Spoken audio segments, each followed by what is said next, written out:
And that was an acrobatic shoulder stand there with Barbara over at Yoga with Barbara.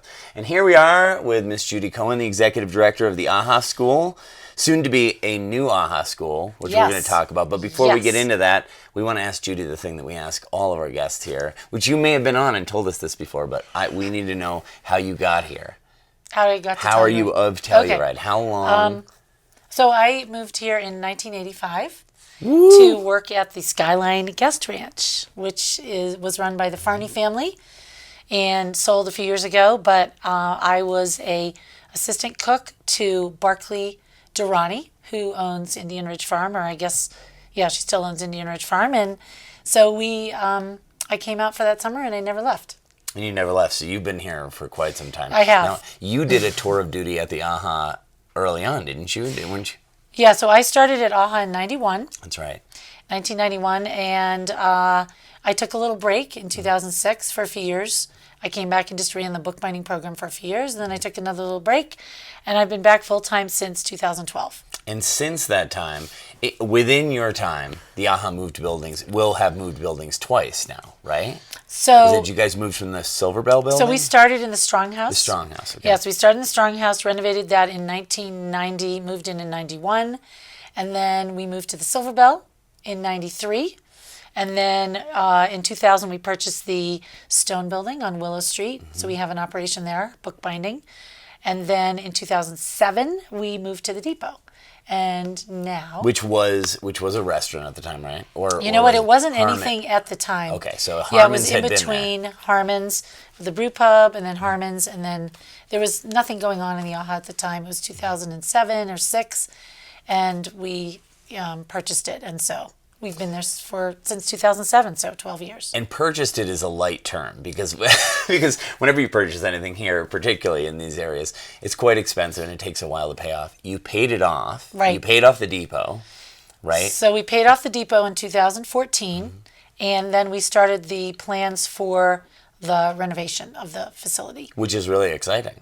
Yeah, so we were going to renovate the Depot. Mm-hmm. And spent a couple years working on that. We're about to apply for a historic grant, and a board member came on and said, so I assume a new board member said, I assume this is going to be enough space for our long-term home, and I said, well, actually, it's not really going to be even enough space for what we need right now, but we're not going to worry about that because where else are we going to go? And so we started looking at other space. Mm-hmm. We weren't even thinking about doing that at the time, but when we started looking around, we realized, we actually do need more space. And guess what? There's this really cool project that the town's doing, and we can get in at the ground level. And literally at the ground level. That's right. That's the kind of stuff they pay me for here. Nice job.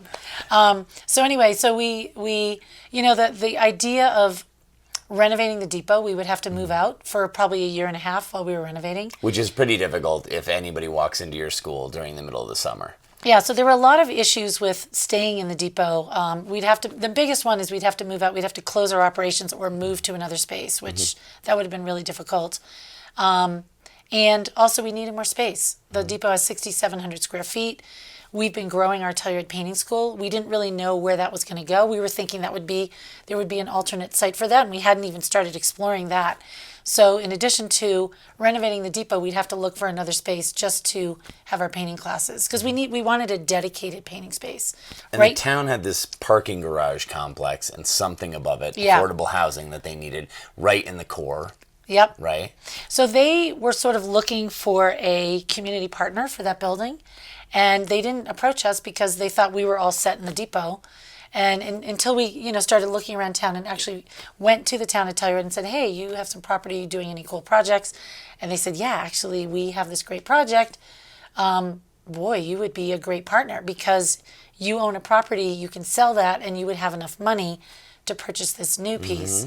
And I think a lot of other community organizations in town, didn't have the capital that we had with the Depot. Yeah. So we started talking and said if we can get 10,000 square feet, we'd love to do it.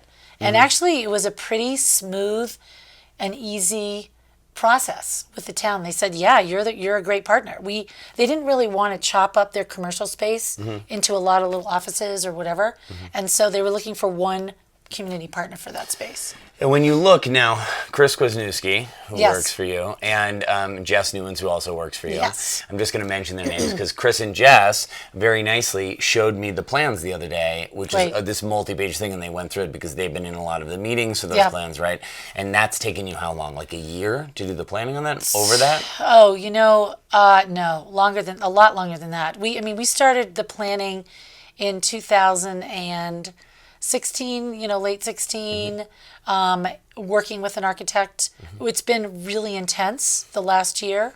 We're now working on the interior plans. Yes. We're trying to figure out, we've already figured out where will every room go.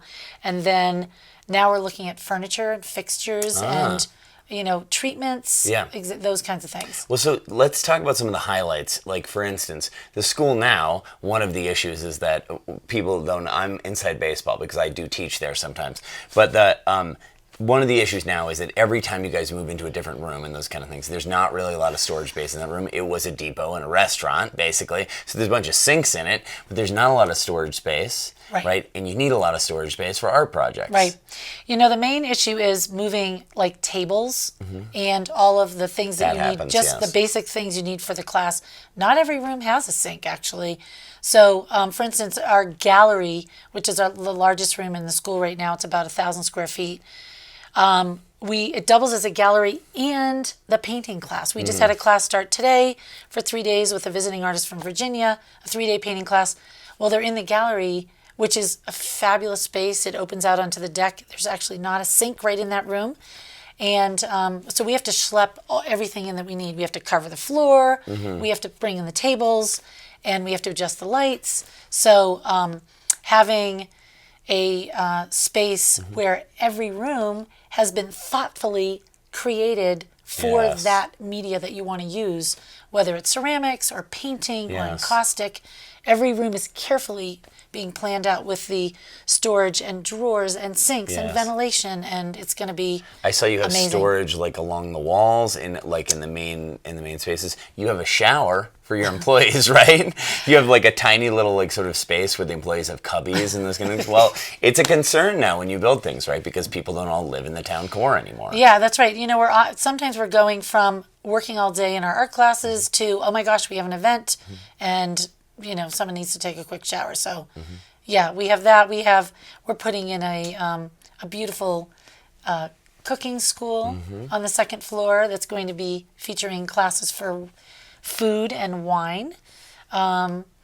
We have, a larger ceramic studio that's actually going to have a gas kiln, which we've never had before, so we can expand our programming. And we'll have dedicated spaces just for kids. Yes. And we'll actually have in our mixed media room, there'll be snorkel ventilation that'll come down right over your workspace so that if you're soldering or you're doing silk dyeing and you need ventilation to take the fumes out from where you're working. This is a big deal. Well, I feel like we haven't had the best ventilation, I'll be honest. We open a lot of windows. We have fans. Yep. But now we want a really clean, safe environment for everyone to work in and beautiful. It's going to be a warm, inviting space. Our lobby is going to have actually a 2-story opening and it'll be really beautiful and welcoming and warm. I did want to also compliment you because I saw the plans and there's a community room which Yes. you've built into you've actually built into the school. So the school is the school. You have your ceramic studio, you have your painting studio. You guys have figured out your own needs, but you also, for years, for instance, to organizations like mine, to Telluride Theater, you've given us space for little to no money to be able to rehearse and do other things like that, and for other folks, acupuncturists, those kind of things. And so you actually built a community space which is is it second or third floor? It's on the top floor. Which comes out into a big, it's a garden or a balcony or something like that, right? Yeah, it's a large balcony sort of deck that faces south, and so we'll have about a 900 square foot room that opens out onto a 1,000 square foot deck. And so that space actually, in the summer especially, there are French doors that can open and it kind of expands your classroom out. So that that space will be, it's going to have a hardwood floor. It'll be beautiful for lectures, for movement classes, for our writing classes, for non-messy classes. Yes. And you've moved yoga you've and that taken kind of the thing. gallery, the Yeah. idea of the gallery, which everybody really liked in your Yeah. old school, and you've just moved that onto the third floor of your new Right. school, which is pretty great. Yeah, it'll be great. And it'll the balcony sort of deck area has a separate entrance where for breaks when kids need to take a break during a class, we have kids classes going on, and if they're there all day, they need to take a break. And so they can actually walk out onto the deck, run around a little bit, and be outside without having to go through that community room. Well, Judy, that's pretty great. I mean, I like it. You can come in, you can stop into the AHA, right, and see the plans if you want to see them. Absolutely. Right? Absolutely. And I want to touch upon this because we don't have much time left, but you need to pay for this building, obviously. It's not like everybody has all the money in the world. You're going to pay for some with selling the old building, but you also have an auction coming up, which is your major fundraiser of the year, right? Yes, we do. July 19th, our annual art auction. The theme this year is Onward and Upward, because we are moving from the depot to First Street, and it's going to be great. So we have a live auction and a silent auction. The community comes out in force, and a lot of the funds raised at that auction will go towards specifically the building, but that's usually we're doing a paddle raise, and during the paddle raise, that money will specifically go towards the building. We are in fundraising mode, and we have under $1 million left to go, so we're looking, we're doing really well. We're kind of in the final stretch, and people are sort of coming out of the woodwork to help us out as we try to finish off the building, and we'll be in by May of next year. Nice. Hopefully, Mountain Film will be operating out of the new building next year. So things are looking really good. Yeah, it's less than a year now. It's gone. It seems like it's taken a while, but it's actually gone really quickly. Guys, go to the AHA school. Talk to Judy if you can catch her. Probably not now. Don't talk to her until after the auction. Go to the auction, right? July 19th? Friday, July 19th. Friday, July 19th. Spend some money. Help the building out. It's an amazing community project. It's also ringed by some affordable housing, and we have a parking garage, which we desperately need downstairs. But the best part of it is that there's an art school right in the core there. So thanks a lot for coming on, Judy. Thank you so much. That was fun. Let's head over to Fuel Up with Becca and Ryan. We're going to do some kettlebells coming up next.